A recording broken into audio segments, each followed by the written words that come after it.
James Harland serra plus fort le volant alors qu'il s'engageait dans l'allée de la maison de son frère défunt. La maison coloniale à 2 étages se dressait derrière une pelouse soignée, un entretien que Jacques n'aurait jamais jugé nécessaire. Tout dans cet endroit semblait crier l'influence de Sable, les volets décoratifs, les jardinières suspendues, le chemin pavé impeccable qui coûtait plus cher que ce que la plupart des gens gagnaient en un mois. Son téléphone vibra sur le siège passager. Un autre message de sa part. « Merci encore pour ça, James. Nero est toujours stressé quand je suis absente. Tu es un sauveur. » Il supprima le message sans répondre. 1 mois. Voilà combien de temps cela faisait qu'il avait mis les pieds ici. 11 mois depuis que Jacques était tombé du toit lors de ce que Sable appelait des réparations de routine. 11 mois depuis les funérailles, où elle avait joué la veuve en deuil, tandis que James l'observait, cherchant dans la foule comme si elle comptait des voix. La clé semblait étrangère dans sa main en approchant de la porte d'entrée. Sable avait insisté pour lui donner un double lors de sa visite surprise dans son appartement, il y a 3 jours. Elle était arrivée sans prévenir, habillée d'un pantalon de yoga noir et d'un pull blanc qui coûtait probablement plus cher que son loyer mensuel. « J'ai un énorme service à te demander », avait-elle dit, sans attendre qu'il l'invite à entrer. « Je vais ajouter le Spy Bend, celui que Jacques a toujours dit que je devrais essayer. Je sais que ça a été difficile entre nous, mais j'ai vraiment besoin de cette pause. » James était resté sur le seuil de sa porte, observant son visage. Sable avait toujours été belle de cette manière qui faisait oublier à n'importe quel homme de réfléchir. Ses cheveux blonds captaient la lumière comme de l'or filé. Ses yeux bleus semblaient lire à travers les gens. Mais il y avait quelque chose d'autre, maintenant. Une forme de calcul qui n'était pas présente lorsque Jacques était encore en vie. « Tu as des voisins ?» avait-il dit. « Ils sont aussi en voyage. S'il te plaît, James. C'est juste pour nourrir Nero 2 fois par jour. 3 jours maximum. » Il avait voulu dire non. Il aurait dû dire non. Mais quand elle avait mentionné qu'il appelait chez elle, il avait eu du mal à ignorer ce détail. Son fils était chez des amis pour le week-end. Tu sais comment sont les ados, il est probablement plus heureux sans sa mère qui plane au-dessus. Cela l'avait dérangé. Pas le fait que Calder ait voulu de l'espace, c'était normal. Mais comment elle avait si facilement balayé l'absence de son propre fils, comme si elle l'avait justifié d'un simple revers de main. Maintenant, devant la maison qui avait appartenu à son frère, James se demandait pourquoi il avait accepté. Par obligation familiale, peut-être. Ou simplement parce que dire non aurait nécessité plus de conversation qu'il ne le souhaitait avec Sable.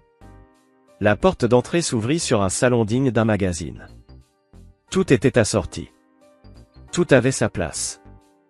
La table basse portait 3 livres disposés à des angles parfaits, des livres sur la décoration intérieure et la pleine conscience, probablement jamais ouverts. Nero apparut de la cuisine, la queue frétillant. Le Golden Retriever était plus vieux, ses poils devenus gris autour de la truffe, mais ses yeux gardaient cette intelligence douce qui avait fait tomber Jacques amoureux de lui lorsqu'il était chiot. « Et, mon vieux. » James gratta derrière les oreilles du chien. « Où est ta nourriture ?» La cuisine était aussi impeccable que le salon. James trouva la nourriture du chien dans un placard, accompagnée de consignes détaillées écrites dans la calligraphie soignée de Sable. Nourrir à 7h et 18h. Changer l'eau tous les jours. L'emmener dans le jardin pour exactement 20 minutes après chaque repas. Il remplit le bol et observa Nero manger. La maison semblait fausse, trop calme, trop propre. Jacques avait été assez ordonné, mais il vivait dans ces espaces.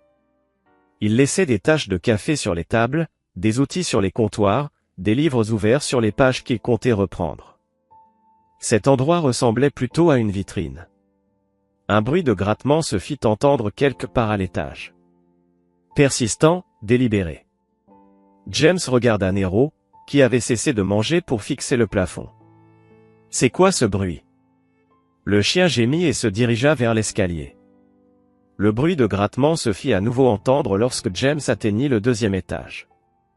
Rythmé, comme des ongles contre le bois.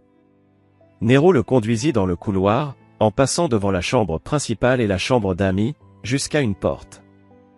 James ne se souvenait pas de cette porte. Le grattement venait de l'intérieur. Il tenta la poignée. Verrouillé. Bonjour, appela-t-il. Le grattement cessa. Les clés de la maison que Sable lui avait données comprenaient plusieurs qu'il n'avait pas identifiées. James en essaya 3 avant que l'une d'elles ne tourne la serrure. La porte s'ouvrit sur une vague d'air stagnant et l'odeur de corps non lavés. La pièce était petite, un ancien débarras sans fenêtre. Une ampoule unique pendait du plafond, projetant une lumière dure sur un matelas simple posé au sol. Appelée à s'allonger sur le matelas, inconsciente, le neveu de James avait 13 ans, mais semblait plus jeune. Ses vêtements pendaient sur son corps, et sa peau avait la couleur grise de quelqu'un qui n'avait pas vu la lumière du jour depuis des semaines. Des ecchymoses marquaient ses bras et son cou, certaines fraîches, d'autres devenant jaunes. Bon Dieu! James tomba à genoux près du matelas. Réveille-toi. Appelle-la. Pas de réponse. La respiration du garçon était superficielle mais régulière. James chercha un pouet. La scène se déroulait dans un calme inquiétant, alors qu'il se tenait là, son téléphone dans la main, avant même d'avoir pris la décision consciente de composer le 911. Le combiné était déjà en place et une voix familière se fit entendre au bout du fil. 911, quelle est votre urgence? J'ai besoin d'une ambulance. 12h47, Maple Drive. Un garçon de 13 ans, inconscient, une possible malnutrition. L'enfant respire-t-il? Oui, mais à peine. Il a été enfermé dans une pièce. James s'arrêta net, réfléchissant avant de répondre. Cela, il le savait, les marines lui avaient enseigné cette règle. Juste envoyer l'ambulance. Les unités sont en route. Pouvez-vous rester en ligne? Il n'attendit pas de réponse, se pencha au-dessus de Calder pour vérifier ses voies respiratoires, inclina sa tête en arrière, cherchant un pouls au niveau de son cou. Les lèvres du garçon étaient sèches et fendillées. Combien de temps avait-il passé là, enfermé dans cette pièce sombre? La voix au bout du fil interrompit ses pensées. Monsieur, êtes-vous toujours là? Je suis là. Je vais essayer de lui faire du RCP. L'enfant respire-t-il? À peine. James plaça ses mains sur la poitrine de Calder et commença les compressions. 30 compressions, 2 respirations, encore 30 compressions. Les côtes du garçon semblaient fragiles sous ses paumes. Les sirènes se rapprochaient de plus en plus, leur bruit déchirant la tranquillité de la scène. Lors de la 15e compression, les yeux de Calder s'ouvrirent à moitié. Oncle James. La voix était à peine un souffle, mais pour James, c'était la mélodie la plus précieuse qu'il ait jamais entendue. Je suis là, mon pote. Tu vas t'en sortir, lui assura James d'une voix douce. Les yeux du garçon se fermèrent de nouveau. Ne parle pas, repose-toi, conserve ta force. La porte d'entrée éclata soudainement sous un bruit sourd. Des pas lourds résonnèrent sur le parquet, des voix se firent entendre, appelant des instructions. Par ici! Cria James. 2 ambulanciers apparurent dans l'embrasure de la porte, suivis par une policière. James ne la reconnaissait pas. Que s'est-il passé? Demanda la première paramédic, s'agenouillant près de Calder, écartant James d'un geste ferme mais doux. Je l'ai trouvé comme ça. Il était enfermé. Depuis combien de temps est-il inconscient? Je ne sais pas. Je viens juste d'arriver. Les paramédics travaillaient avec une efficacité maîtrisée, vérifiant les signes vitaux, posant Calder sur une civière, prêt à le transporter. James les observait depuis le seuil de la porte, alors qu'il emportait son neveu à l'étage inférieur. La policière, une femme dans la quarantaine aux cheveux gris coupés courts, resta en arrière. Détective Morrison, se présenta-t-elle. Pouvez-vous me dire ce qui s'est passé? James expliqua brièvement, le chien, la clé, le bruit de griffes contre la porte. Il garda ses réponses concises et factuelles. Il leur donnait juste ce dont ils avaient besoin pour faire leur travail, rien de plus. Où sont les parents du garçon? Demanda la détective. Son père est mort. Mon frère. Sa mère est en déplacement. Et vous êtes? James Harlon, l'oncle du garçon. Le détective prit des notes dans un petit carnet. Vous connaissez bien la famille? Assez bien. Elle leva les yeux, une lueur d'interrogation dans son regard. Ce n'est pas vraiment une réponse. Je les connais assez pour m'inquiéter pour ce gamin. Pas assez pour savoir qu'il avait été enfermé dans une pièce. Avez-vous une idée de pourquoi quelqu'un ferait ça? James croisa son regard, sans détour. Non. Ce n'était pas tout à fait vrai, mais ce n'était pas totalement faux non plus. Il avait des idées, des soupçons. Mais les soupçons ne sont pas des faits, et ce qui comptait, c'était les faits. Nous aurons besoin de vous à la station pour une déposition formelle. D'accord. Et nous devrons sécuriser les lieux jusqu'à ce que nous puissions les traiter correctement. James hocha la tête. Et le chien? Le chien? J'étais là pour le nourrir. Il faudra s'en occuper. La détective l'étudia du regard, notant quelque chose dans son carnet. C'est votre priorité, maintenant. Quelqu'un doit veiller sur lui. James s'assit dans une petite salle d'interrogatoire, à la station de police. L'odeur du café et du désinfectant industriel flottait dans l'air. Il attendait, poli mais tendu. Il lui avait offert de l'eau, lui avait demandé s'il avait besoin de quelque chose, mais il savait que la politesse pouvait changer de visage en un instant. La détective Morrison entra, accompagnée d'un jeune homme en costume bon marché. « Voici le détective Pierce, dit-elle. Il va vous assister dans l'enquête. » Pierce avait cette lueur d'enthousiasme d'un jeune officier qui cherchait à prouver sa valeur. James avait vu ce type de profil chez les militaires, des jeunes qui pensaient que l'agressivité était la même chose que la compétence. « Commençons depuis le début, dit Morrison. Que faisiez-vous la dernière fois que vous avez vu Calder? Il y a peut-être 2 mois, lors d'un événement scolaire. Il semblait être un garçon normal. Silencieux, mais c'est ainsi qu'il a toujours été. Des signes d'abus? De négligence? James réfléchit avant de répondre. Rien que j'ai remarqué. Mais vous ne cherchiez pas ces signes. Non. Pierce s'avança, son regard insistant. Parlez-nous de votre relation avec Sable Arlon BL. James soupira. Il n'y avait pas de relation, en fait. C'est votre belle-sœur. Elle était mariée à mon frère. Il est mort. Et maintenant, elle ne l'est plus. Vous ne l'aimez pas, dit Pierce. Ce n'était pas une question. James ne répondit pas. Pourquoi? Parce qu'elle a tué mon frère, répondit-il sans détour. Les mots tombèrent dans l'air, lourds de sens. Le stylo de Morrison s'arrêta net. Pierce se recula sur sa chaise, visiblement déconcerté. C'est une accusation sérieuse, dit Morrison. Je ne l'ai pas accusé de quoi que ce soit. Vous m'avez demandé pourquoi je ne l'aime pas. Voilà pourquoi. Pierce sembla chercher dans ses notes. Selon le rapport de l'année dernière, votre frère avait un taux d'alcoolémie de 0,12 lorsqu'il est tombé. Selon Sable, selon le médecin légiste. James se tut. Parlons de ce qui s'est passé aujourd'hui, proposa Morrison. Vous avez dit que vous êtes allé chez lui pour nourrir le chien. C'est ça. Sable vous a demandé de le faire? Oui. Quand? Il y a 3 jours. Comment vous a-t-elle contacté? Elle est venue chez moi. À quelle heure? Vers 19 h. Comment semblait-elle? James y pensa un moment. Normal. Calme.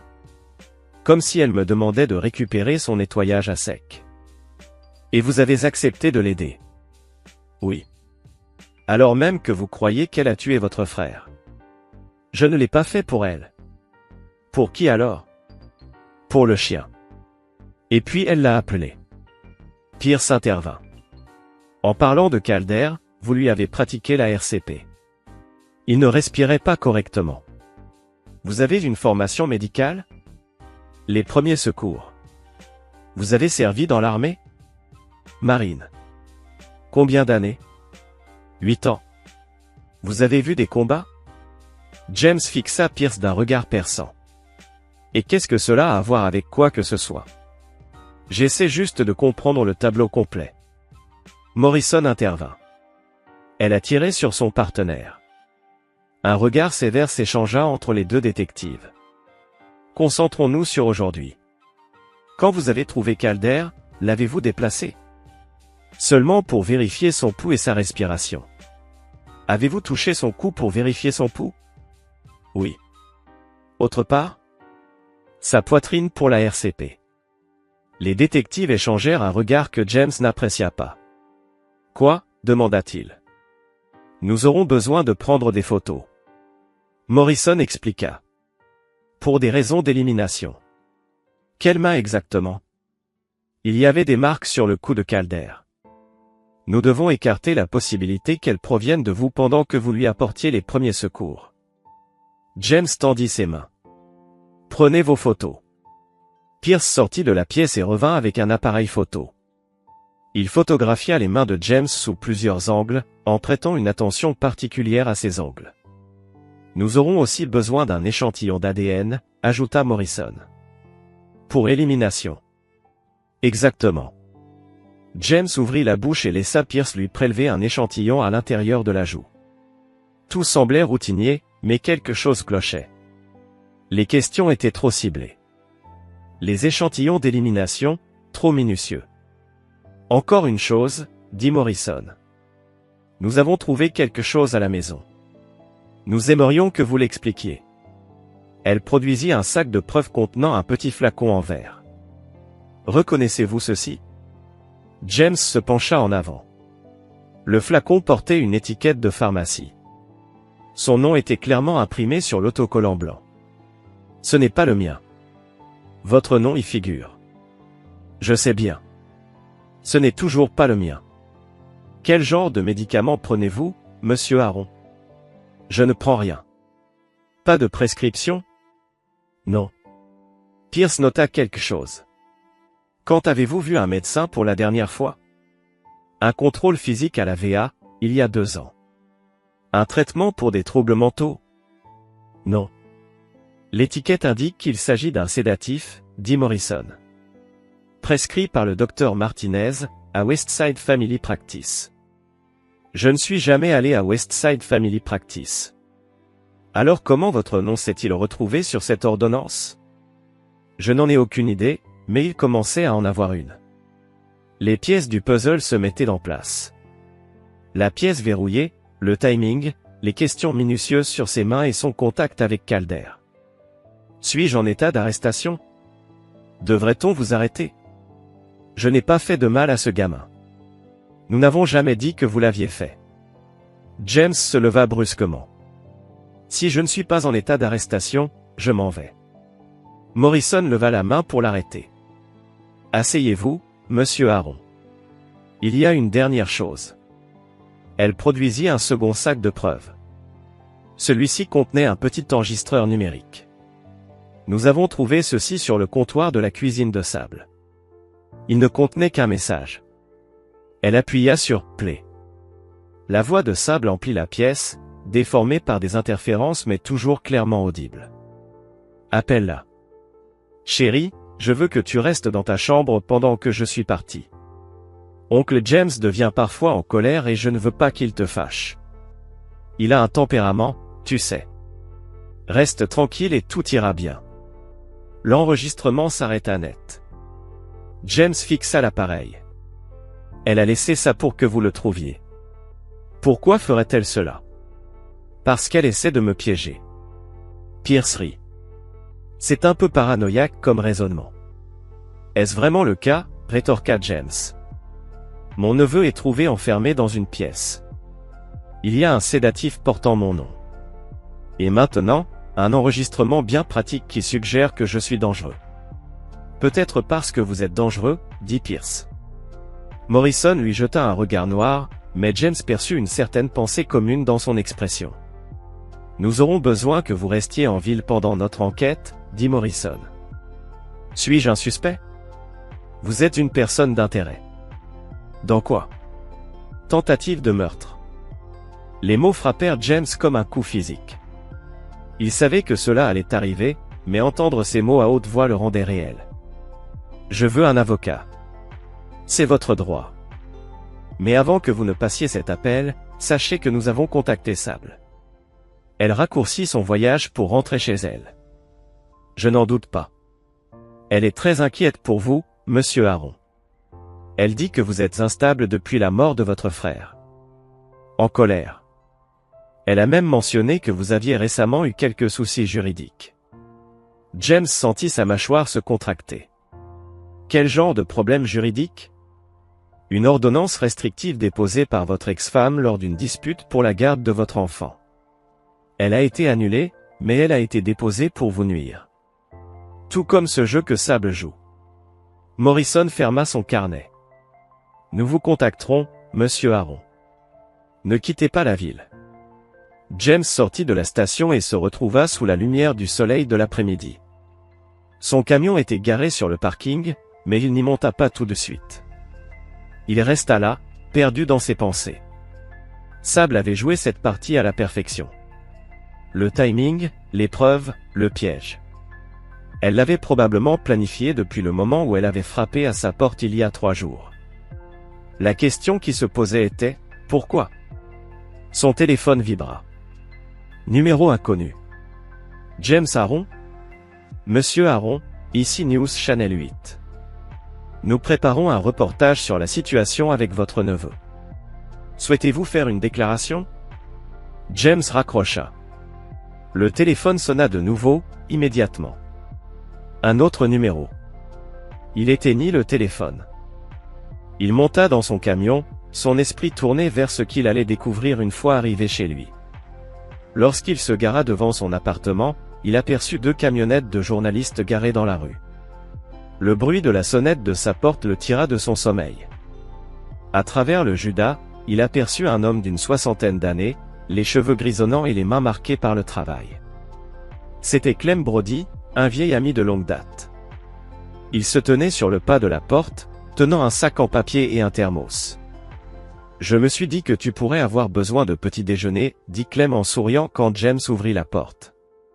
Ils avaient travaillé ensemble pendant 5 ans à l'école professionnelle. Clem enseignait la réparation automobile dans l'atelier voisin du laboratoire de soudure de James. Il était la personne la plus proche d'un ami que James avait, ce qui signifiait qu'ils se parlaient une fois par semaine, mais jamais de manière personnelle. « Merci, répondit James en prenant le sac. L'odeur de bacon et d'œufs fit gargouiller son estomac. « Comment tu savais ?» demanda-t-il. Clem haussait les épaules, un léger sourire aux lèvres. « J'ai vu les informations. » Clem entra dans l'appartement de James et jeta un coup d'œil autour de l'endroit, désert de toute décoration. « Je me suis dit que tu pourrais avoir besoin de compagnie. »« Je ne l'ai pas fait, dit James, la voix pleine de certitude. »« Je sais, répondit Clem. »« Comment peux-tu en être sûr ?» Clem haussait les épaules une nouvelle fois. « Tu ne ferais pas de mal à des enfants. Et tu n'es pas assez stupide pour te faire attraper si tu l'avais fait. » C'était la chose la plus proche d'une référence de caractère que James avait entendue en années. Clem désigna le thermos. « Le café est encore chaud. Je l'ai fait bien fort. » Ils s'assirent à la petite table de la cuisine de James. Le petit déjeuner était copieux, de la vraie nourriture, pas les barres protéinées et le café instantané auquel James était habitué pour survivre. « Parle-moi du frère, dit Clem, brisant le silence. « Jax, celui qui est mort. » James mâcha lentement, réfléchissant à la quantité d'informations qu'il allait livrer. « Il est tombé d'un toit il y a 11 mois. Un accident, c'est ce qu'ils ont dit. » « Mais tu ne crois pas ça, hein ?» Clem attendait sans rien dire. « Je sais, répondit James. Il avait peur des hauteurs. Depuis qu'on était gamin. Il n'aurait jamais nettoyé des gouttières sans engager quelqu'un pour y aller à sa place. » Clem hocha la tête. « Les gens changent. » James secoua la tête. « Pas sur des choses comme ça. » Et il ne buvait pas. Peut-être une bière avec le dîner, mais jamais assez pour affecter son jugement. « Alors, qu'est-ce que tu penses qu'il s'est passé ?» demanda Clem. James fixa le regard de l'homme plus âgé. « Je pense que c'est elle qui l'a tué. La femme. Sable. Pourquoi? Pour l'argent. Le contrôle. Parce qu'elle pouvait. » James but une gorgée de café, la chaleur réconfortante du liquide contrastant avec la tension qui montait en lui. « Est-ce que ça a de l'importance? Ça pourrait, si tu as raison à propos d'elle. Alors ce truc avec le gamin, c'est un schéma récurrent. Quel genre de schéma? James se leva et marcha jusqu'à la fenêtre. Les camionnettes de presse étaient parties, mais il pouvait voir des gens ralentir en passant devant son immeuble. Les rumeurs se propageaient. Sable collectionne les gens, dit-il lentement. Surtout les hommes. Elle trouve leurs points faibles et pousse jusqu'à ce qu'ils craquent. Quel était le point faible de ton frère? Demanda Clem. Il voulait être aimé. Clem hocha la tête. Et toi? James se tourna brusquement. Je n'ai pas de point faible. Tout le monde en a un. James tourna la tête et fixa l'horizon. Elle pense que le mien, c'est la justice. Faire ce qui est juste. Elle compte sur le fait que je vais essayer de prouver mon innocence, au lieu de prouver sa culpabilité, finit Clem. Il posa son thermos vide et se leva. L'audience de mise en liberté sous caution est cet après-midi. J'ai parlé à un avocat, un vieux copain de mes jours au syndicat. Il te représentera. Je ne peux pas me permettre un avocat, dit James. Déjà pris en charge, répondit Clem. C'est mon argent, mon choix. De toute façon, je n'ai jamais aimé cette femme. Il y a quelque chose qui cloche chez elle. Qu'est-ce que tu veux dire? Je l'ai vue à l'école, il y a quelques années. Elle est venue à un événement avec ton frère.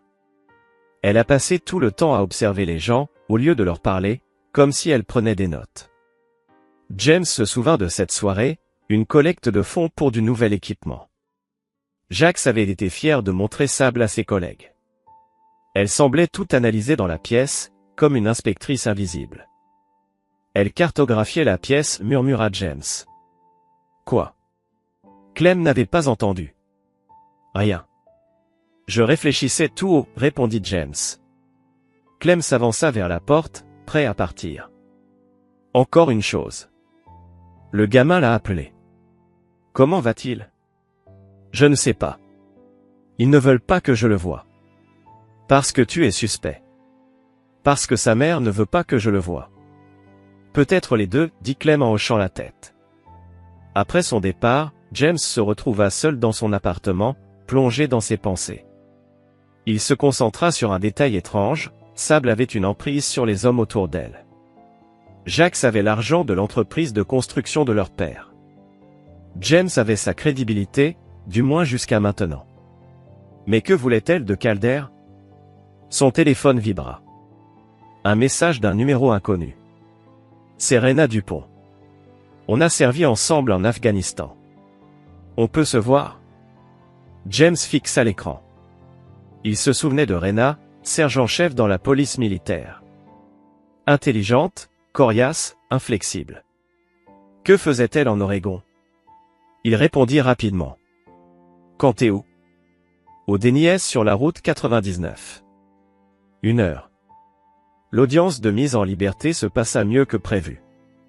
Le juge fixa une caution élevée de 50 000 $, mais Clem avait réussi à trouver un cautionnaire. James sortit du tribunal 3 heures après y être entré. Le petit avocat, un homme mince nommé Garrett, qui semblait vivre de cigarettes et de café, n'était pas optimiste. Ils ont des preuves circonstancielles, dit-il, alors qu'il se tenait sur les marches du tribunal. Mais c'est beaucoup de preuves circonstancielles. L'ordonnance, les empreintes, l'enregistrement, tout est planté. Prouve-le. Je travaille là-dessus. Mais fais-le plus vite. Le procureur aime les affaires médiatisées, et celle-ci a tous les éléments, maltraitance d'enfants, dysfonctionnement familial, un vétéran avec des problèmes de colère. Je n'ai pas de problème de colère. Tu en es sûr? James le fixa intensément. Oui. Bon, parce que si tu perds ton calme devant la mauvaise personne, cette affaire est terminée. Rena l'attendait dans une cabine au fond du Déniès, son café à la main. Elle semblait plus âgée que dans ses souvenirs, mais alors encore, c'était normal. Le temps militaire vieillissait les gens d'une manière différente. Pas seulement les années, mais aussi le poids des choses vécues. Rena, dit James en s'approchant. J'ai entendu dire que tu avais quelques soucis, dit-elle simplement. C'est une manière de le dire, répondit-il. Et une autre manière, demanda-t-elle en levant un sourcil. On m'accuse d'avoir tenté de tuer quelqu'un. Par qui? Ma belle-sœur. Quoi? Je suis encore en train de creuser là-dessus, répondit James. Une serveuse arriva pour remplir la tasse de Rena, et James attendit que la serveuse parte pour poser une question. Que fais-tu en Oregon? Je travaille pour les services de protection de l'enfance, maintenant. Cela fait 3 ans. J'enquête sur les cas où les enfants sont maltraités. Quelque chose se passa dans l'esprit de James, un déclic, une révélation. Je t'appellerai. Je ne peux pas discuter des cas spécifiques, mais tu peux me retrouver ici. Je peux avoir un café avec un vieil ami. Ils s'assirent en silence un moment. James observait le visage de Rena, cherchant des indices sur ce qu'elle savait. Hypothétiquement, dit-elle, si quelqu'un voulait faire du mal à un enfant et faire accuser quelqu'un d'autre, comment ferait-il? Hypothétiquement, bien sûr. James réfléchit, cherchant une réponse. Il créerait des preuves incriminantes, plantant des preuves physiques, établissant un mobile, s'assurant que le timing colle, et... Rena, le regard fixe et posé, l'écoutait attentivement, ses yeux cherchant à percer le moindre détail de l'histoire qui se dessinait. Elle savait que chaque mot échangé pourrait être crucial. Et si quelqu'un voulait s'assurer que l'enfant ne puisse contredire leur version des faits, il pourrait le garder inconscient ou le terroriser pour le rendre muet, expliqua-t-elle, d'un ton presque détaché. James acquiesça, un sourire ironique s'étirant sur ses lèvres, comme pour signifier qu'il comprenait parfaitement l'idée, tout en ne la prenant pas pour argent comptant. « Que me dis-tu donc » lui demanda-t-il. Rena répondit, une lueur d'énigme dans le regard, sans se départir de son calme. « Je ne te dis rien. Je pose juste des questions. Pose-les. » Elle s'intéressa à un détail qui semblait pourtant anodin. « Tu connaissais bien la femme de ton frère » ? Pas vraiment. Jax nous séparait. Il disait qu'elle n'aimait pas les types de militaires, répondit-il, son ton un peu perplexe. Elle fronça les sourcils, une nouvelle question jaillissant immédiatement. Pourtant, il t'a présenté à elle lors du mariage, et à quelques événements familiaux par la suite. Comment te paraissait-elle lors de ces rencontres? James prit un moment avant de répondre, ses pensées se mêlant aux souvenirs. Charmante, intéressée, elle posait beaucoup de questions. Rena insista alors, d'une voix plus perçante. Quel genre de questions? À propos de ton travail? De ton emploi du temps? De ta vie personnelle? Un léger frisson traversa James alors qu'il repensait à ces moments. Et de mon tempérament. Elle s'y intéressait particulièrement, mentionna-t-il enfin, les mots frémissant dans sa gorge. Elle en a parlé plusieurs fois. Quand elle pensait que je ne pouvais pas entendre, elle en a même parlé à Jax. Rena attendait la suite, poussant doucement James à continuer. Que lui a-t-il répondu, demanda-t-elle. James fixa l'ombre qui dansait sur la table, se souvenant des paroles de son frère. Qu'il avait eu des problèmes de colère quand nous étions jeunes, mais que j'avais appris à les contrôler avec le temps. Rena sourit, presque imperceptiblement. Comment as-tu appris à le contrôler?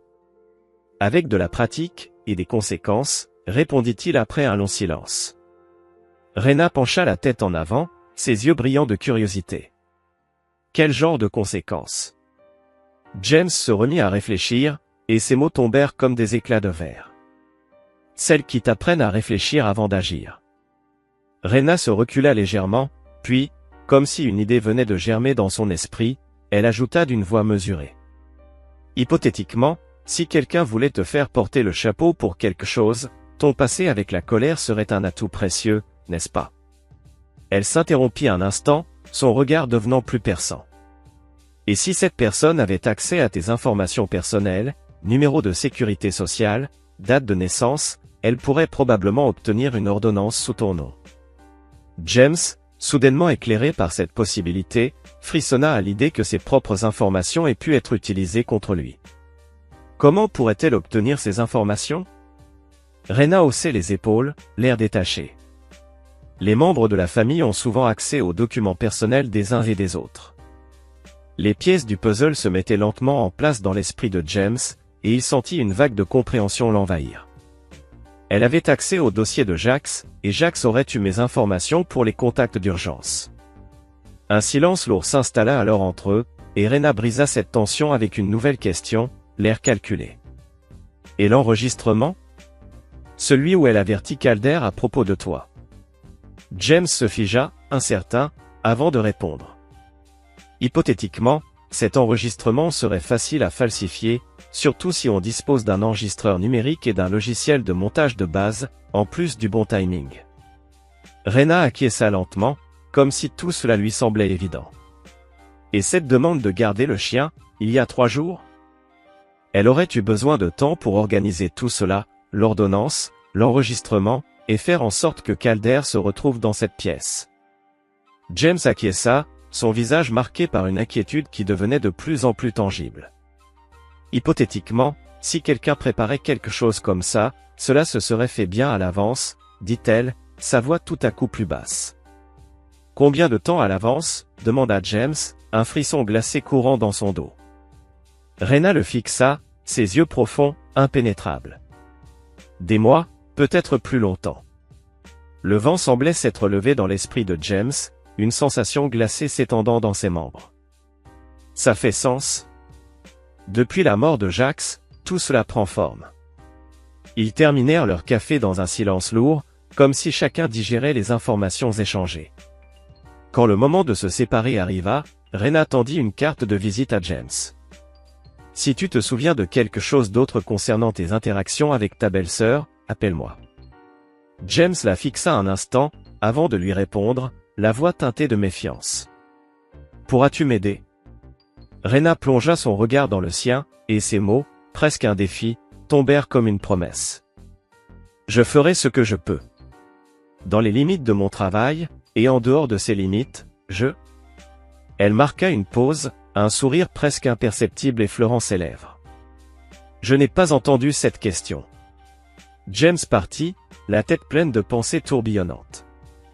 Il roula plusieurs fois devant la maison de son frère, la réalité s'imposant à lui comme une cloche sourde. La porte était toujours barrée de rubans, mais la voiture de patrouille avait disparu. L'enquête avait pris d'autres priorités. Il se rendit dans le jardin, observant les alentours.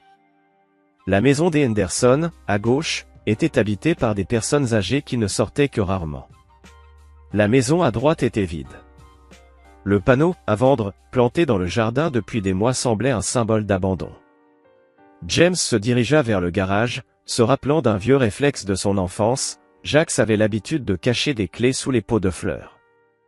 Et, comme par magie, sous le 3e pot, une vieille clé en laiton apparut. Le garage était intact, comme dans ses souvenirs. Le banc de travail de Jax longeait un mur, les outils étaient suspendus dans un ordre méthodique, chaque chose à sa place. Le camion de Jax était au centre, recouvert d'une bâche. Rien n'avait changé. James ne savait pas ce qu'il cherchait, mais il savait qu'il devait trouver quelque chose. Puis, il le trouva. Un morceau de papier plié, scotché sous le banc de travail. Son nom y était inscrit, écrit à la main par Jax. À l'intérieur, une seule ligne, axée au grenier derrière le chauffe-eau. Le cœur de James s'accéléra. Il bougea le chauffe-eau et découvrit un panneau caché qu'il n'avait jamais remarqué auparavant. Derrière, une échelle menait à l'obscurité. Le grenier était exigu mais propre. Jax y avait entreposé des décorations de Noël, de vieux meubles et des boîtes de documents. Mais dans le coin le plus reculé, sous une bâche, James trouva ce que son frère avait caché, un enregistreur vocal numérique, toujours rempli de fichiers, une enveloppe manille pleine de photographies, et une pile de documents légaux. Il descendit tout cela dans le garage et déplia tout sur le banc de travail. L'enregistreur avait 3 fichiers. Le premier, daté de 6 semaines avant la mort de Jax, contenait la voix de son frère, tremblante et incertaine. Je ne sais pas si quelqu'un écoutera ceci, mais si quelque chose m'arrive, je veux qu'il y ait une trace. Sable agit étrangement ces derniers temps. Elle devient secrète. Elle fouille dans nos documents financiers, pose des questions sur l'assurance vie. James écouta le fichier en boucle, se tendant à chaque mot, chaque détail se gravant dans sa mémoire. Le deuxième fichier était plus ferme, plus déterminée. Elle cherche à me faire déclarer inapte mentalement. Elle pose des questions à mon médecin, suggère que je sois déprimé ou instable. Elle prépare un dossier. Le troisième fichier, enregistré 3 jours avant la mort de Jax, résonna dans l'air lourd du garage. Elle sait que je sais. Je l'ai confrontée à propos de Vance Keller ce soir. Elle ne l'a pas nié. Elle a simplement souri et m'a dit de ne pas m'inquiéter pour des choses que je ne peux pas contrôler. Je crois qu'elle prépare quelque chose. Si je meurs dans les prochains jours, ce ne sera pas un accident. James écouta les enregistrements encore et encore. Puis, il se tourna vers les photos. Sable et un homme qu'il ne reconnaissait pas, assis dans un restaurant. Le même homme entrant dans la maison de Sable pendant que le camion de Jax était garé sur le chantier. Sable remettant une enveloppe à l'homme dans un parking. L'homme était grand, maigre, avec des cheveux prématurément gris. Il avait l'air d'un homme qui avait autrefois été beau, mais qui commençait à se faner. Enfin, les documents légaux. Des copies du testament de Jax, tant l'original que. La version originale disait que Sable avait hérité de tout. Mais dans la révision, la maison avait été attribuée à Calder en fiducie, avec James comme tuteur. L'assurance vie et les biens commerciaux avaient été répartis entre James et Calder. Il pouvait percevoir la base de la pile. Mais James avait trouvé quelque chose de bien plus intéressant. Un reçu pour une boîte de dépôt de banque louée 3 jours avant la mort de Jax. Il mémorisa le nom de la banque et le numéro de la boîte, puis, avec précaution, remit tout en place dans le grenier. Si Sable découvrait qu'il était venu ici, elle saurait qu'il était sur le point de découvrir la vérité. Pourtant, alors qu'il se préparait à partir, un bruit de portière de voiture claqua dans l'allée. À travers la fenêtre du garage, il aperçut Sable sortir d'une BMW blanche. Elle semblait être la même qu'à son habitude, parfaitement vêtue, parfaitement calme. Mais il y avait quelque chose de différent dans sa démarche. Une détermination, une volonté. Elle portait un grand sac noir. James attendit qu'elle entre, puis se faufila discrètement par la porte latérale et se rendit à son camion. Alors qu'il s'éloignait, il la vit ressortir et se diriger vers le garage. Elle effaçait ses traces tout comme il effaçait les siennes. Mais maintenant, il avait ce qu'il lui fallait pour commencer à découvrir les siennes. La banque était fermée, mais James décida malgré tout de passer devant, observant attentivement les lieux. Le lendemain, il aurait besoin de trouver un moyen d'accéder à cette boîte de dépôt. Ce soir-là, il avait d'autres choses à faire. Il passa la soirée à enquêter sur Vance Keller. Cet homme avait un casier judiciaire bien rempli, violences domestiques, fraude, vol. Il avait été arrêté 3 fois au cours des 5 dernières années, mais à chaque fois, les charges avaient été abandonnées ou réduites. Quelqu'un semblait veiller sur lui. Mais l'arrestation la plus récente était la plus intéressante. Des accusations d'agression portées par une femme nommée Patricia Chin. Mais 2 semaines plus tard, Patricia avait retiré les accusations et déménagé hors de l'État. James retrouva son adresse actuelle en ligne et appela le numéro. « Bonjour, mademoiselle Chin. Je m'appelle James Harland. Je vous appelle au sujet de Vance Keller. » Un long silence s'ensuivit. « Qui est-ce » demanda-t-elle, méfiante.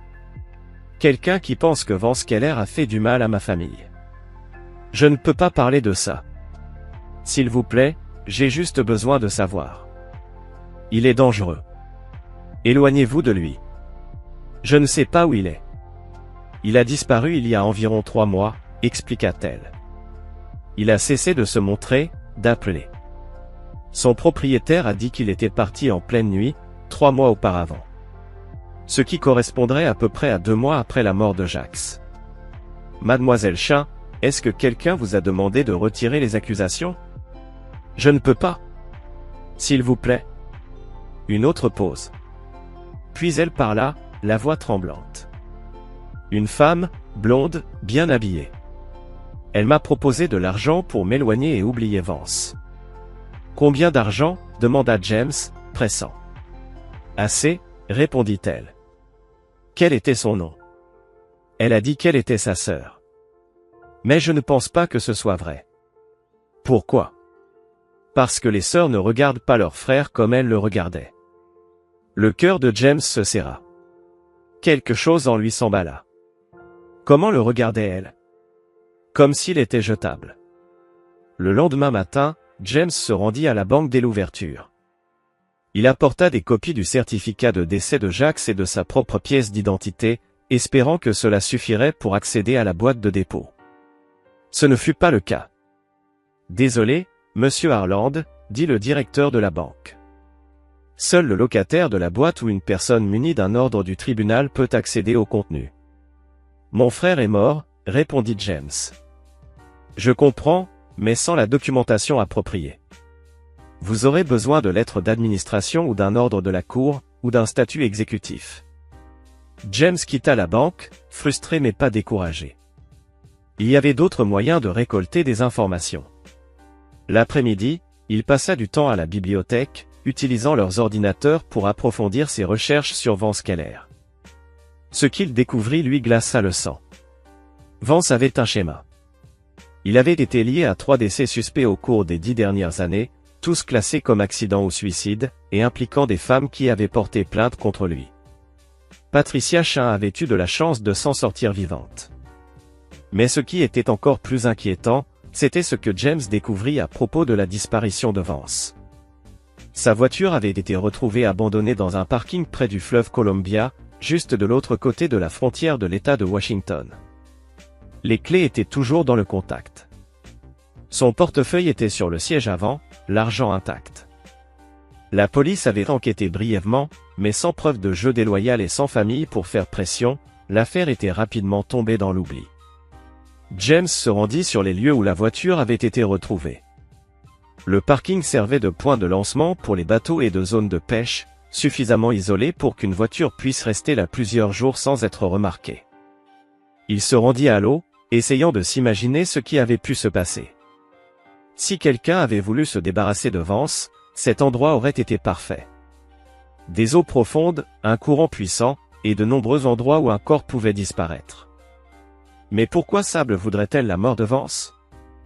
James repensa à ce que Patricia avait dit. Les sœurs ne regardent pas leur frère de la manière dont elles le regardaient. Peut-être que Vance avait vécu plus longtemps que nécessaire. Peut-être qu'il en savait trop. Ou peut-être avait-il commencé à demander plus d'argent que Sable ne voulait en payer. Son téléphone sonna alors qu'il retournait vers son camion. James, c'est Garrett. Il faut qu'on parle. Qu'est-ce qui se passe? Le bureau du procureur a appelé. Ils vont aller de l'avant avec des accusations formelles, tentative de meurtre, mise en danger d'un enfant et complot. Un complot avec qui? Ils pensent que tu n'étais pas seul. James sentit un frisson glacial s'emparer de son estomac. Qui? Demanda-t-il, la voix serrée. Ils n'ont pas voulu le dire, mais ils veulent que tu viennes pour un autre entretien. Quand? Demain matin. Et James, ne parle à personne du dossier d'ici là. Ne va nulle part où tu ne devrais pas aller. Il te surveille. James raccrocha et se retrouva seul, envahi par un sentiment d'inquiétude grandissant. Le regard de James balaya le parking, mais il ne remarqua rien d'anormal. L'absence de signes visibles n'indiquait en rien qu'il était seul. Il roula prudemment en direction de chez lui, vérifiant constamment ses rétroviseurs. Si quelqu'un l'observait, il savait qu'ils avaient dû le voir se rendre à la banque, à la bibliothèque, puis au quai pour les bateaux.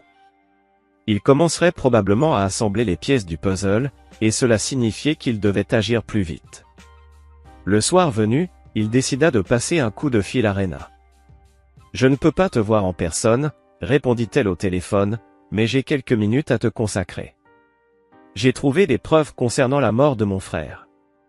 Et sur l'homme qui travaillait avec Sable. » James frissonna. « Quelles preuves? Des enregistrements? Des photos? Des documents financiers? » « Oui, tout ça. » Rena marqua une pause. « Je les ai trouvés dans le garage de mon frère. » James soupira, sentant la tension monter. « Rena, sois prudente. Si tu as raison à propos de ta belle-sœur, et si elle découvre que tu détiens ces informations, elle va sûrement réagir. Je sais, elle est déjà au courant que j'enquête. Mais la vraie question, c'est ce qu'elle va faire maintenant. Les gens comme elle ne s'arrêtent pas, ils s'intensifient. Le cœur de James s'alourdit. « Qu'est-ce que tu veux dire ?» demanda-t-il, l'angoisse se faisant plus pressante.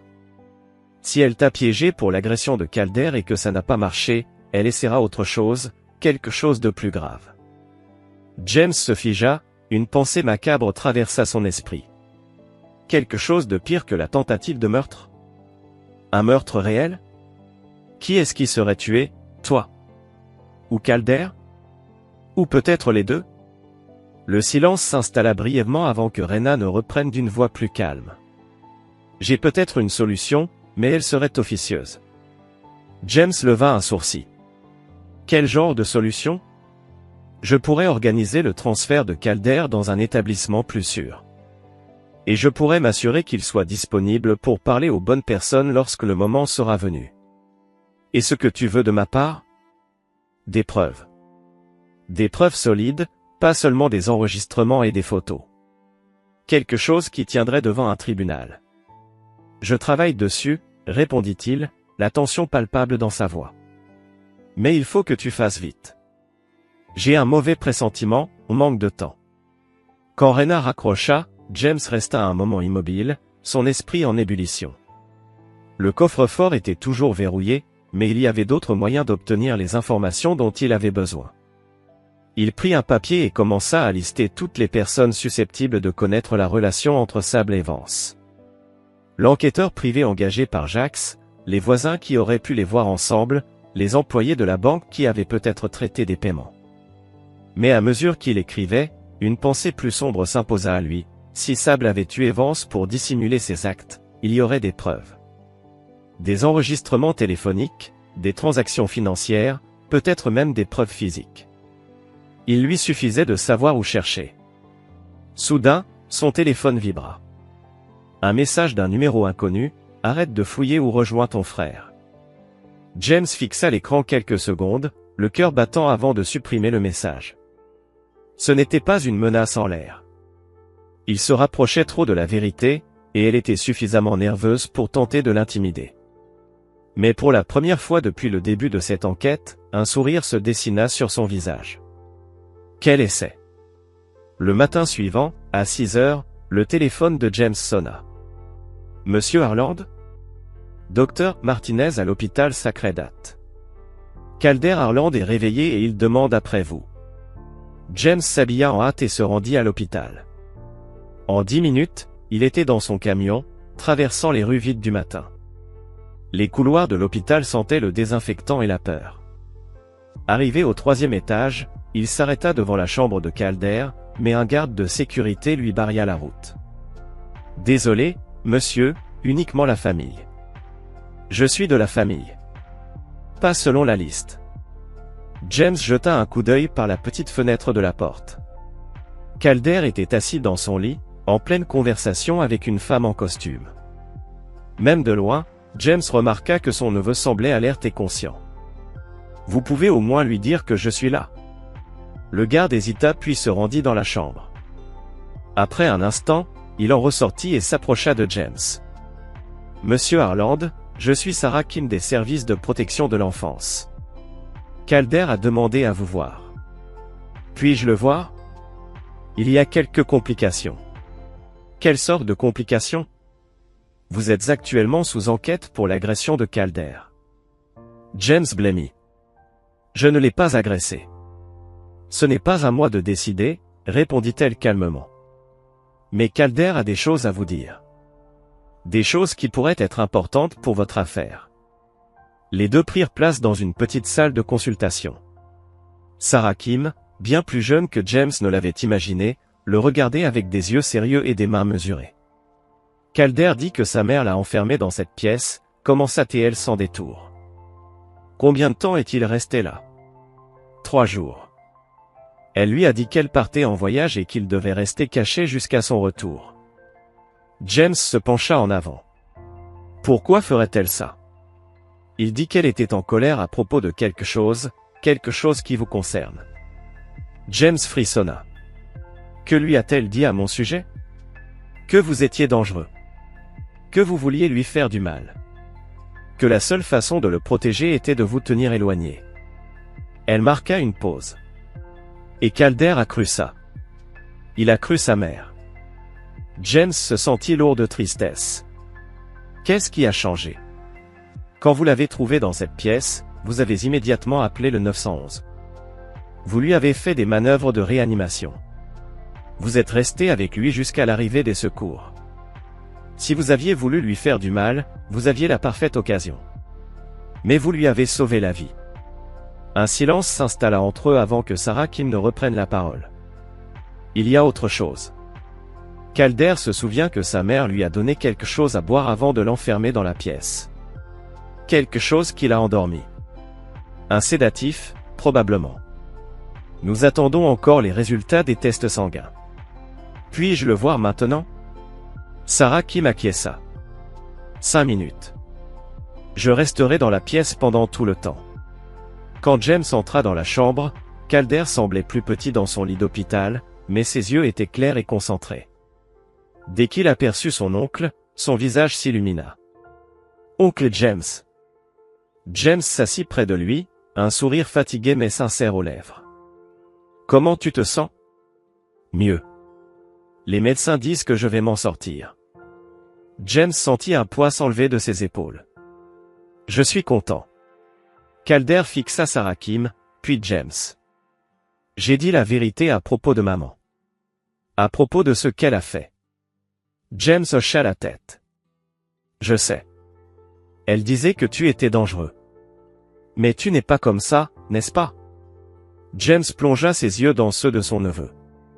Non, Calder. Je ne suis pas dangereux. Le jeune garçon baissa les yeux. J'ai beaucoup pensé à papa, pendant que j'étais dans cette pièce. À propos de ce qu'il disait de toi. Qu'est-ce qu'il disait? Que tu étais la personne la plus forte qu'il connaissait. Que tu faisais toujours ce qu'il fallait, même quand c'était difficile. Un léger sourire effleura les lèvres de James, la douleur se mêlant à la fierté. Ton père était un homme bien. Maman disait qu'il était faible. C'est pour ça qu'il est tombé du toit. James sentit son cœur se serrer. Ta mère avait tort à propos de beaucoup de choses. Calder acquiesça. Je veux vivre avec toi, quand tout ça sera terminé. James sentit un poids lourd sur ses épaules, mais il répondit doucement. On verra ce qu'on peut faire. Je veux dire, je ne veux pas retourner chez elle. Sarah Kim toussauta légèrement. C'est suffisant pour aujourd'hui. Calder a besoin de se reposer. James se leva pour partir, mais Calder attrapa sa main. Oncle James, sois prudent. Maman est vraiment douée pour faire croire aux gens qu'elle a raison. James serra sa main avec douceur. Je sais, mais je ne la crois plus. Martha Keller se leva lentement de sa chaise, ses pensées visiblement lourdes. Elle s'éloigna vers un petit bureau situé près de la fenêtre, et d'un geste méthodique, elle en tira une enveloppe manilla. Il m'a envoyé cela une semaine avant de disparaître. Il m'a dit que si quelque chose devait lui arriver, je devais le remettre à la police, dit-elle d'une voix basse, presque comme une confession. James prit l'enveloppe, son cœur battant plus fort.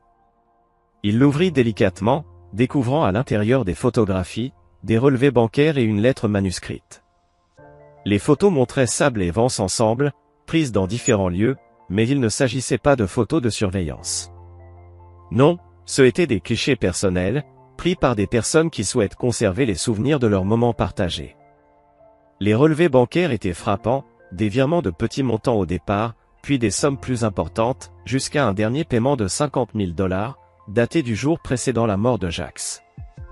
La lettre, écrite de la main de Vance, était glaciale dans sa simplicité. Si tu lis ceci, c'est que Sable m'a probablement tué. Elle planifiait de se débarrasser de moi depuis que nous avons tué son mari. Je l'ai aidé à mettre en scène cet accident, car elle m'avait promis de l'argent et un nouveau départ. Mais je sais trop de choses, et elle est du genre à régler les comptes. La mort du mari n'était pas la première. Elle m'a parlé d'une autre fille en Californie, puis d'un autre mari avant ça. Elle collectionne les gens et les jette quand elle en a fini. J'ai tenté de la faire chanter. Une grosse erreur. Elle est plus maligne et plus cruelle que je ne pourrais jamais l'être. Si je disparais, cherchez près de la rivière. C'est laquelle a mis la fille? James lut la lettre 2 fois, son esprit se bousculant avec ce qu'il venait d'apprendre. Pourquoi ne l'as-tu pas remis à la police? Demanda-t-il enfin. Martha répondit calmement, parce que Vance était un criminel. Ils auraient ignoré tout cela, considérant ça comme les délires d'un homme à la vie misérable. Mais maintenant, il y a une autre victime. Ce garçon à l'hôpital. Peut-être qu'ils écouteront enfin. Elle marqua une pause, les yeux pleins de gravité. Tu peux le prendre. C'est pour ça que je te l'ai donné. James se leva, son regard traversant la pièce avec un mélange d'hésitation et de détermination. Au moment où il se préparait à partir, Martha l'attrapa par le bras. Fais attention, jeune homme. Cette femme est malfaisante d'une manière que la plupart des gens ne peuvent pas comprendre. Elle ne se contente pas de tuer. Elle détruit d'abord.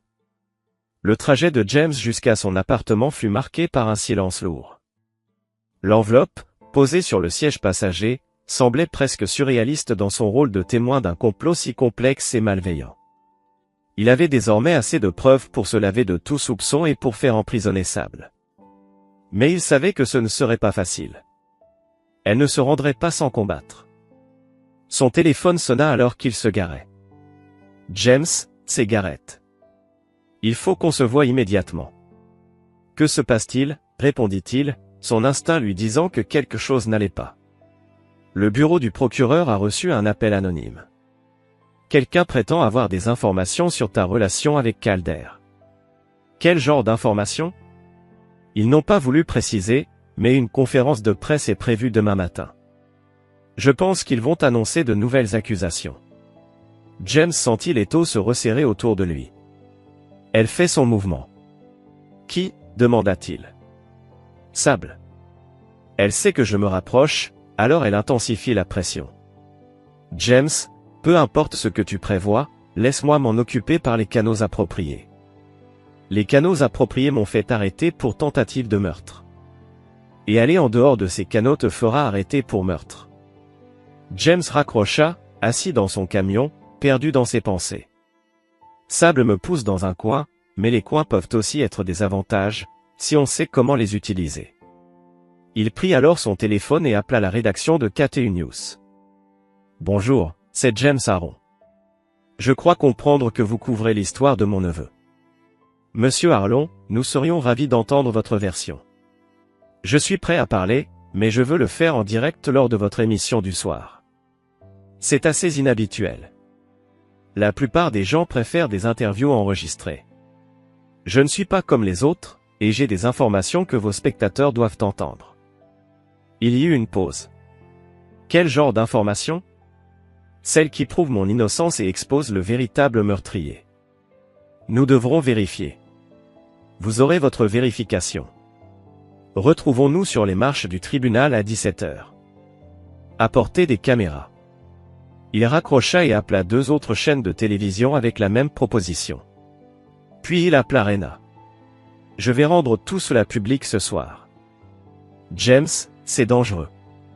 Plus dangereux que la laisser contrôler le récit? Si je révèle ce que je sais, elle s'enfuira. Elle essaiera. Mais j'ai suffisamment de preuves pour m'assurer qu'elle ne s'échappera pas. Et si elle s'en prend à Calder d'abord? James y avait pensé. Alors tu seras prête pour elle.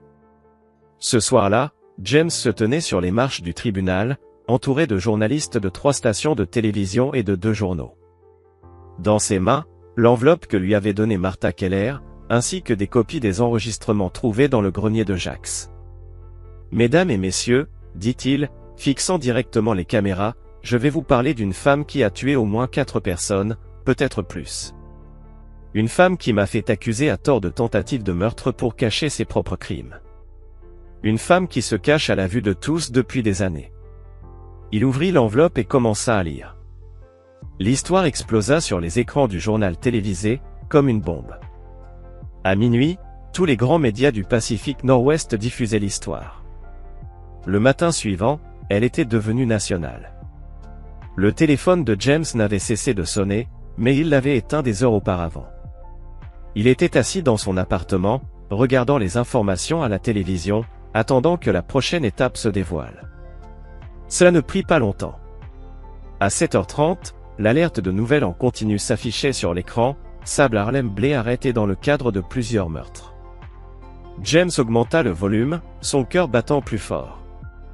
Elle a été arrêtée dans un hôtel de Portland ce matin. Des sources policières confirment que Harlem Blay tentait de fuir l'État lorsqu'elle a été interpellée.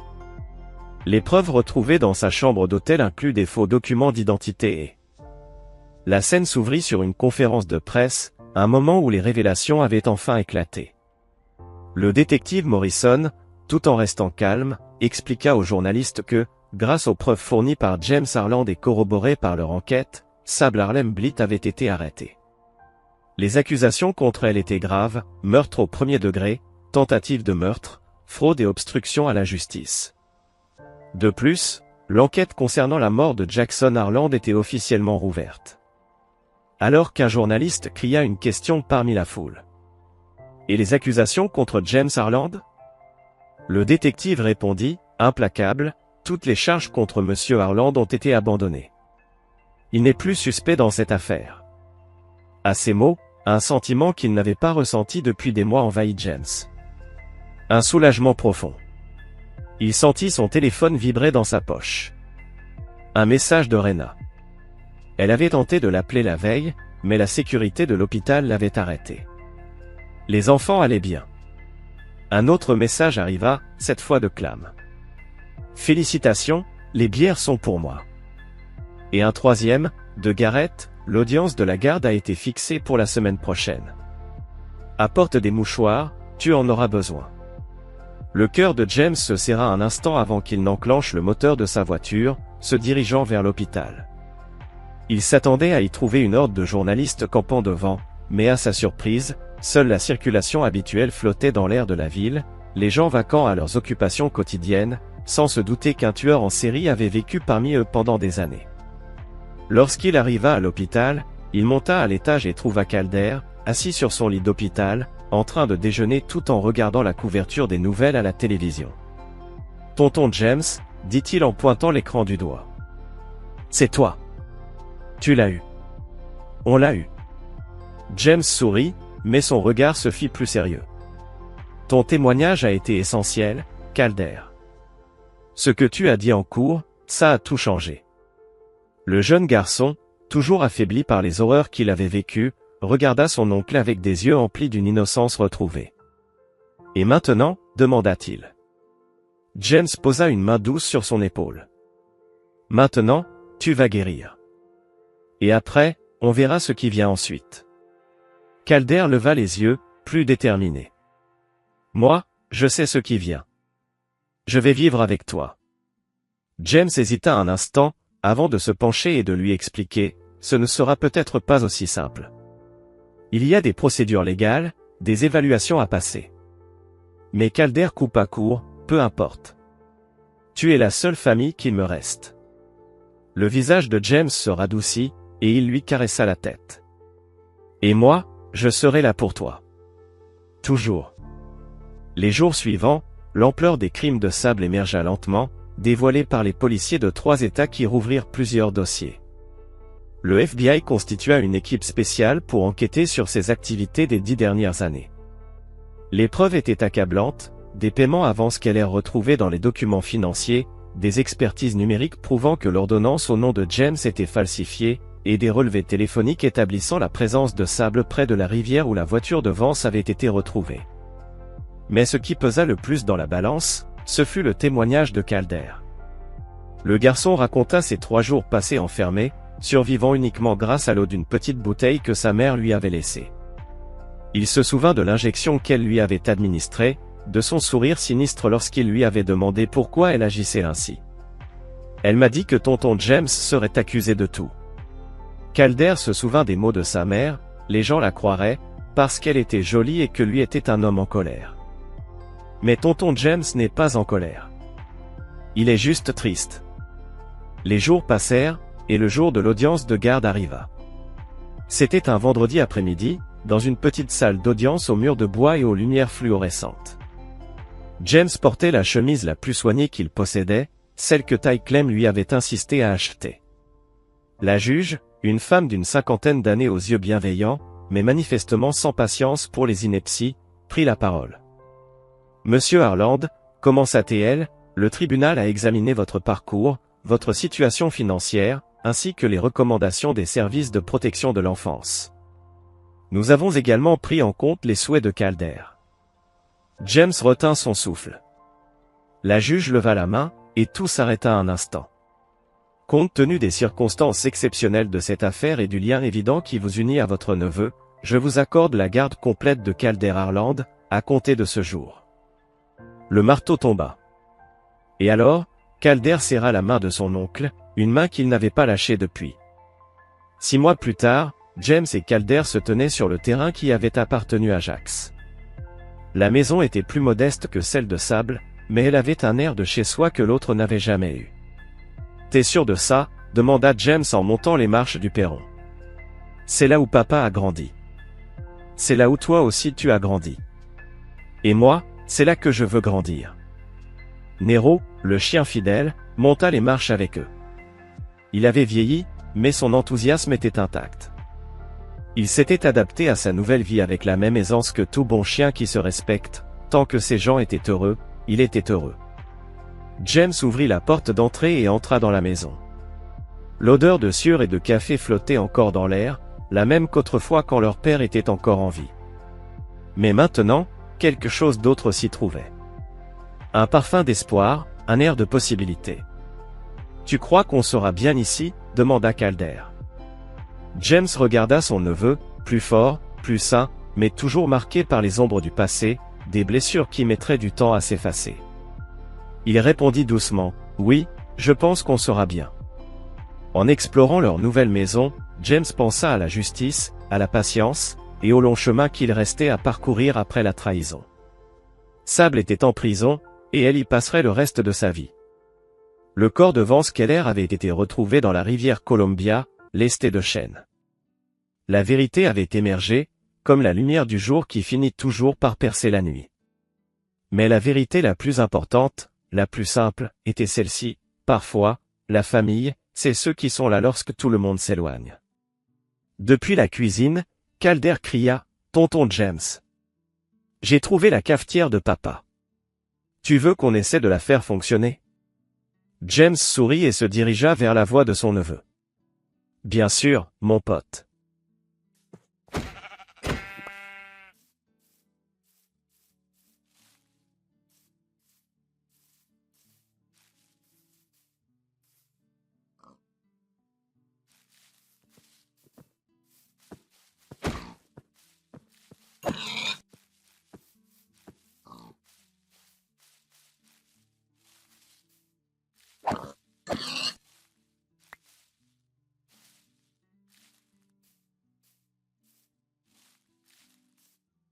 Oof. Oof, 3,000 the unnamed. That's tough.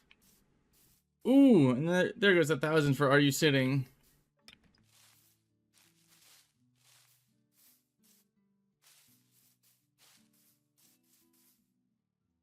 Now at 2,300. Oh no.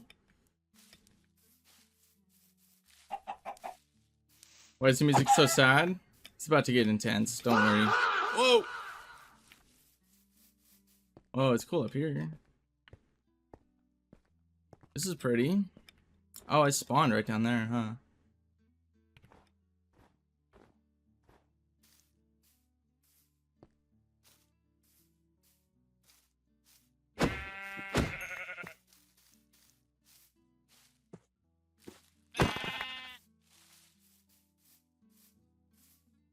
Okay, maybe going forward, because I have media requests, right? Maybe going forward, we'll do like Thursday nights or media request night. Thoughts?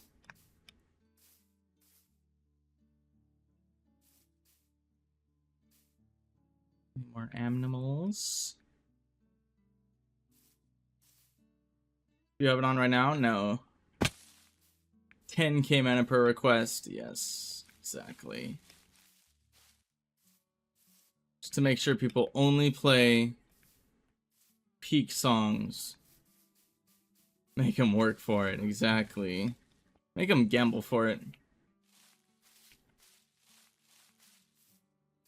Please link the speed of the game to the BPM of the song. Yo, okay, okay.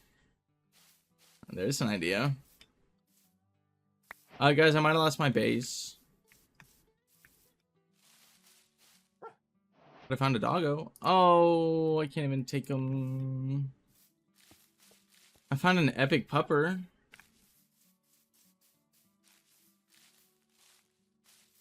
So random, I know. Up, there's my base.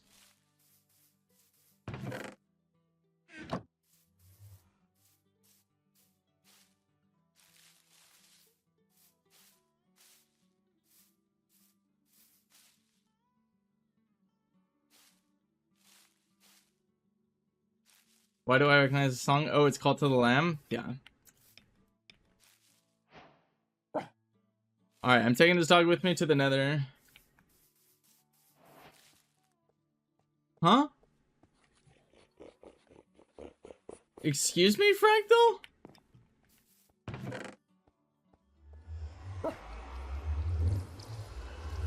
Oh. Oh. What's going on? Who's fucking who? Must have been the wind. Alright, this dog's coming with me to the nether. And he's probably dying in there. There's like 5 chatters and he can't keep up. I never learned how to fucking read, bro. I'm doing my best. It's 5 chatters and I'm playing the game, bro.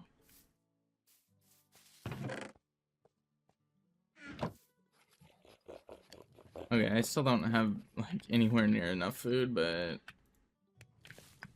this will probably keep me up through trades and blaze rods. I don't know.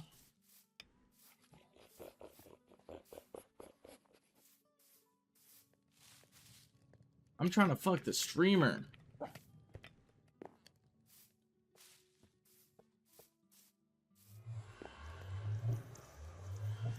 You're that old and you don't know how to read?